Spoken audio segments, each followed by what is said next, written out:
Hello, everyone. So I was just talking to my mother. I got off a phone call with my mother, who, by the way, I absolutely very, very dearly love and adore and respect very much, just putting it out there. We had one of our million mother-daughter tiffs arguments over something super frivolous. The topic of our argument today was what time I should reach the airport when I'm flying back to Mumbai. She wanted me to reach the airport 2 hours in advance. I have already done my web check-in. I don't have any check-in baggage, so I said I can go 45 minutes in advance, and if I want to live off the edge, even half an hour in advance. But there was a lot of back and forth, and that was our tiff. Now, this tiff is an example of one of the many fights we have, and all of them have one core reason.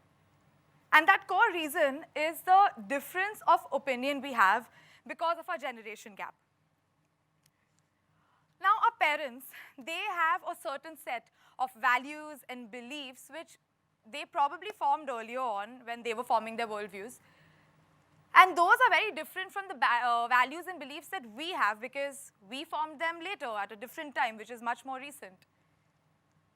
And in an ideal world, both the sides would make amends and reach a mutual consensus, reach a mutual ground. But hello, welcome to reality. That's not how it's going to work because it's natural human tendency to resist change. So, and our parents are, come on, they're 50 plus, most of them. So it's not possible. It is possible. It's rather difficult for them to change the worldviews they've held for so many years overnight. So 2 things about change.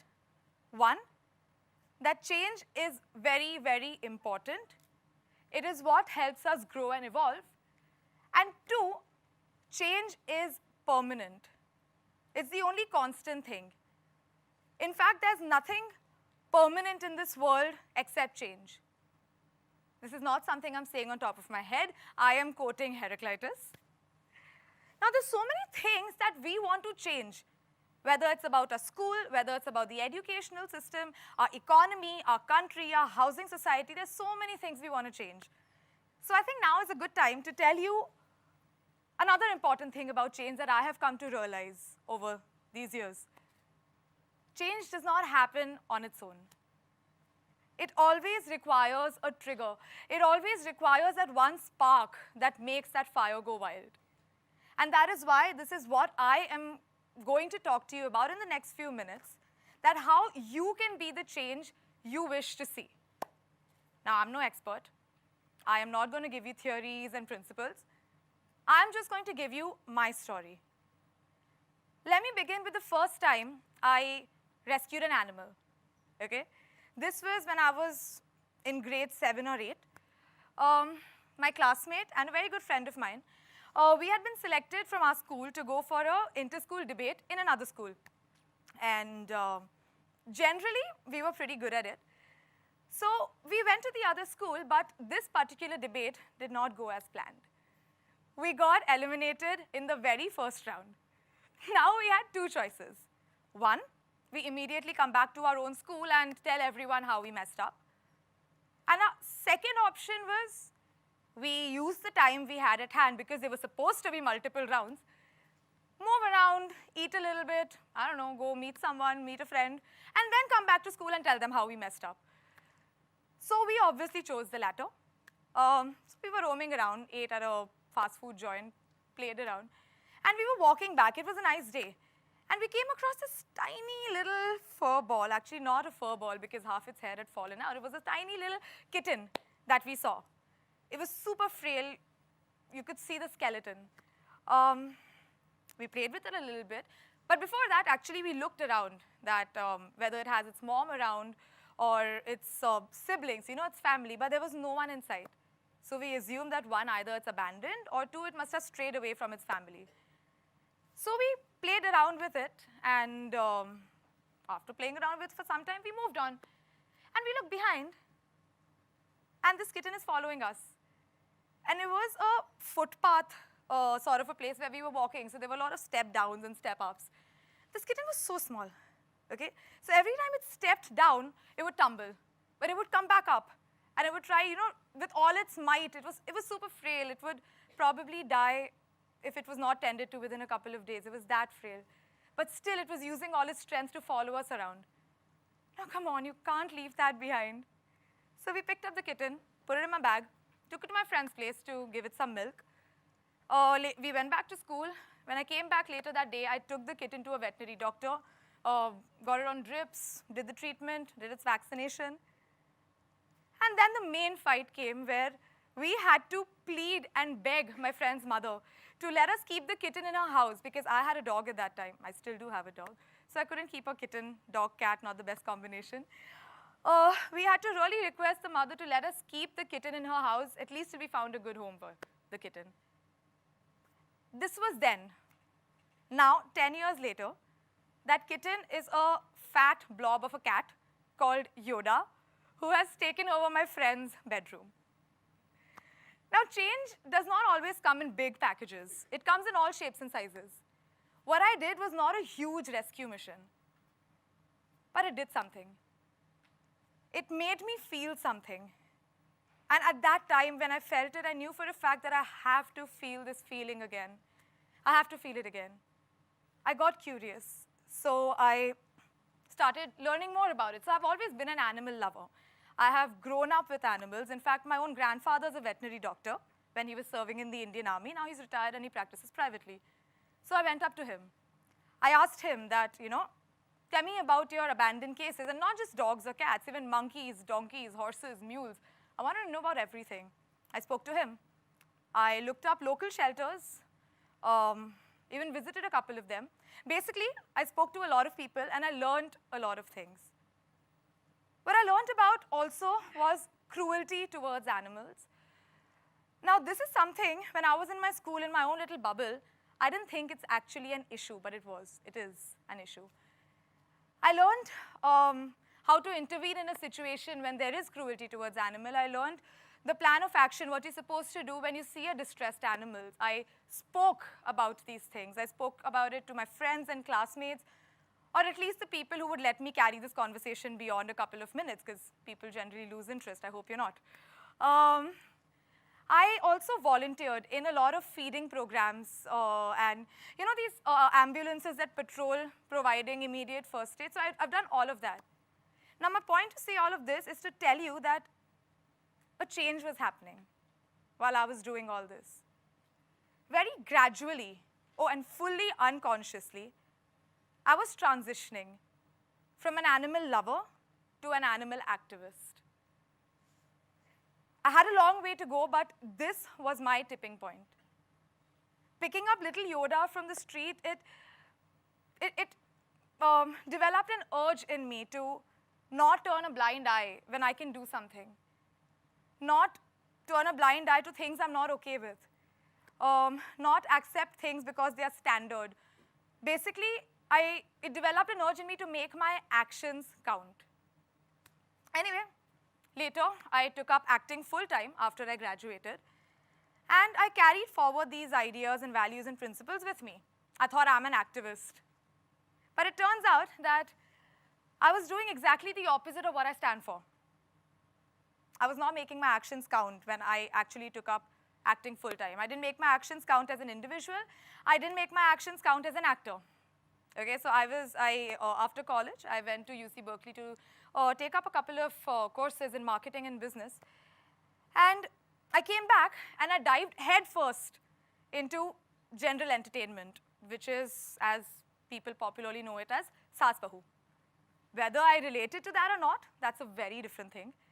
But I did it because I thought that that's stable, right? Everyone watches Saas Bahu. It's a stable source of income. It's a stable visibility. It's not controversial. Everyone will like it. So I just started doing that. And let me make one thing clear. I have absolutely nothing against the television industry, the GEC industry. In fact, whatever not little, whether it was 3 years, whatever time I gave to it, I learned a lot from it and I got a lot from it, but I was not able to get the roles that I wanted to do. Anyway, one day I got cast for a show, again, for one of the main channels, and it was a main lead, And I was like, chalo, set. Now my next year till the show runs, I am stable, financially, visibility, everything. But then after a couple of days, I receive a call, okay? And the person calls me and tells me, now I'm gonna say this in Hindi because I wanna quote what he said. He calls me and he's like, madam, aap na negative lead kar lo. I was like, why? He's like, madam, aapka look na एकदम Indian नहीं है, आप थोड़ा Chinese type लगते हो. Exactly. और आप ना बहुत लाइक ऐसे आपका ग्लैमर टाइप लुक में जा रहा है, तो पॉजिटिव लीड कभी ग्लैमर नहीं होती, वो लाइक नेगेटिव बन जाओ, आप एकदम फिट बैठोगे. And it took me some time to digest this. And when it did sink in, I realized that of course I'm never going to get the kind of roles I want to do because one, I am in a field that is not suited for me, that I am not suited for rather. And I don't think I'm going to be able to do this because it's so typecasted. Well, he told me out there, aap Indian nahi lagte ho, aap Chinese lagte ho. Like, that's racism to another level anyway. But fine, around that time, a youth-centric show, which later was one of the very, very popular show, which made me, you know, come out in the public front, in the limelight, which made me popular. That show came about, and I outright rejected it. Why? Human tendency to resist change. I was just like, no, this is youth segment. I want to do GEC. It's stable, it's proper, I'm supposed to do this. And I kept rejecting it. Little did I know that this was a change waiting for me to happen. And more than that show needing me, I needed that show. But I was resisting it like a fool. Anyway, later with some hesitation, I took the show up, and it opened a whole new world for me. It opened a whole new world of opportunities. And I started loving what I do. I started relating to it. And I think people also loved what I did because suddenly, within a span of a few months, I became this, again, popular person among the youth people. My social media handles shot up. I came to be called an influencer. Okay? I can't get over this word. We'll talk about it later. So these two instances, when they happen in my life, I realized something. That by being conscious and aware of my immediate wants and needs, and the wants and needs of the people around me, I can change. I can bring about change. Not only in myself, but also in my immediate environment. But now these things that came to me, I did not actively seek them out. So obviously my next step was to figure out a way in which I can actively do things to seek the change that I have envisioned. What was that change?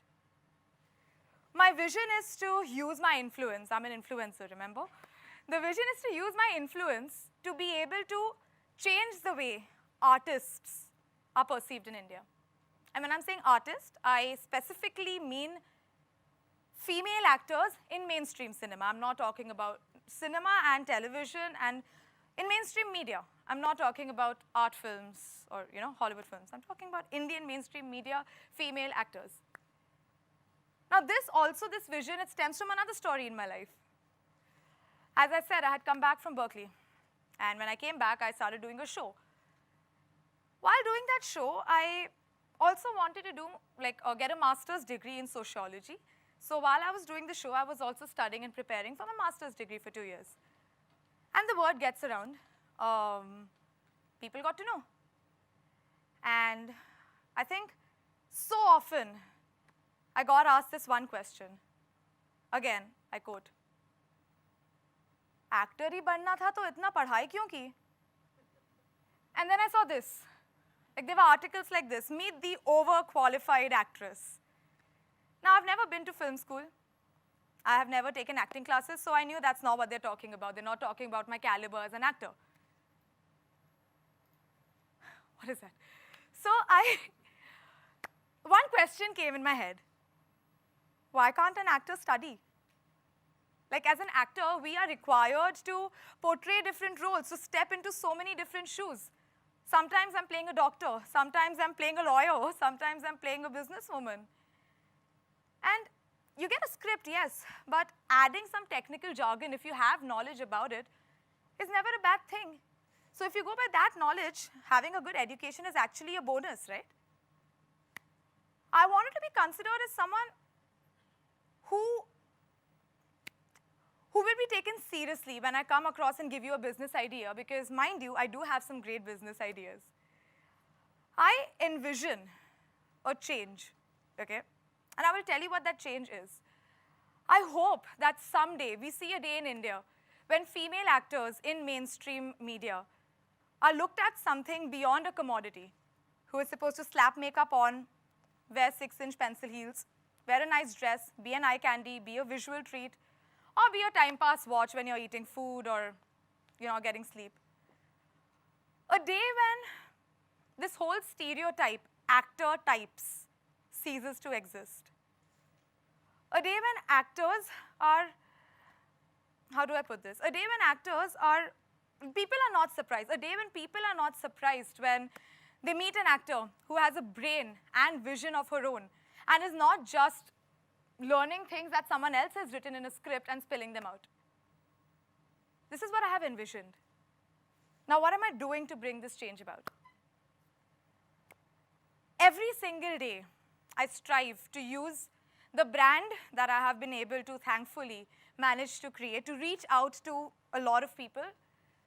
So I use that. I use my ability to reach out to so many people to tell people, to make them aware of the amazing things other than acting that my co-actors are doing, to make them aware that this is a stereotype, that the perspective that people hold is a stereotype, and that stereotype exists. Now, a lot of people will say that, no, it does not exist. That's not true. You're generalizing. It may not exist consciously, but I'm telling you because I face it every single day whenever I work. It is an unconscious assumption. It is a prejudice, and I want to make people aware of that. And I hope that this awareness will bring about the change, because awareness is always the first step towards change. So this is what I want. This is what I have envisioned, and this is what I am trying to do to bring about the change. So you see, the first big change in my life when I rescued that kitten, that change, it made me grow and evolve and find my passion, which is helping animals. The second change that happened in my life was the shift in my career that I made. That change helped me to finally be able to relate to my job. And the third change, where I want to change the perspective, is a change that's in process. So you see, right from my childhood till now, change has been taking place. It's constant. And that's what is helping me to grow and evolve. Social transformation and personal transformation, it goes hand in hand, okay? One cannot happen without the other. And if you want to see a change, you have to do something about it. I'm not telling you something that you don't already know. You all know these things. I'm just trying to put things in perspective. And I really sincerely hope that my story and these learning experiences that I'm sharing with you from my life may inspire you someday to be the change you want to see in your individual fields. In the next 5 years, what is going to differentiate you from others are the choices you make now, the choices you make today. And that choice, my friends, is very simple. Either you do something or you do nothing. Thank you.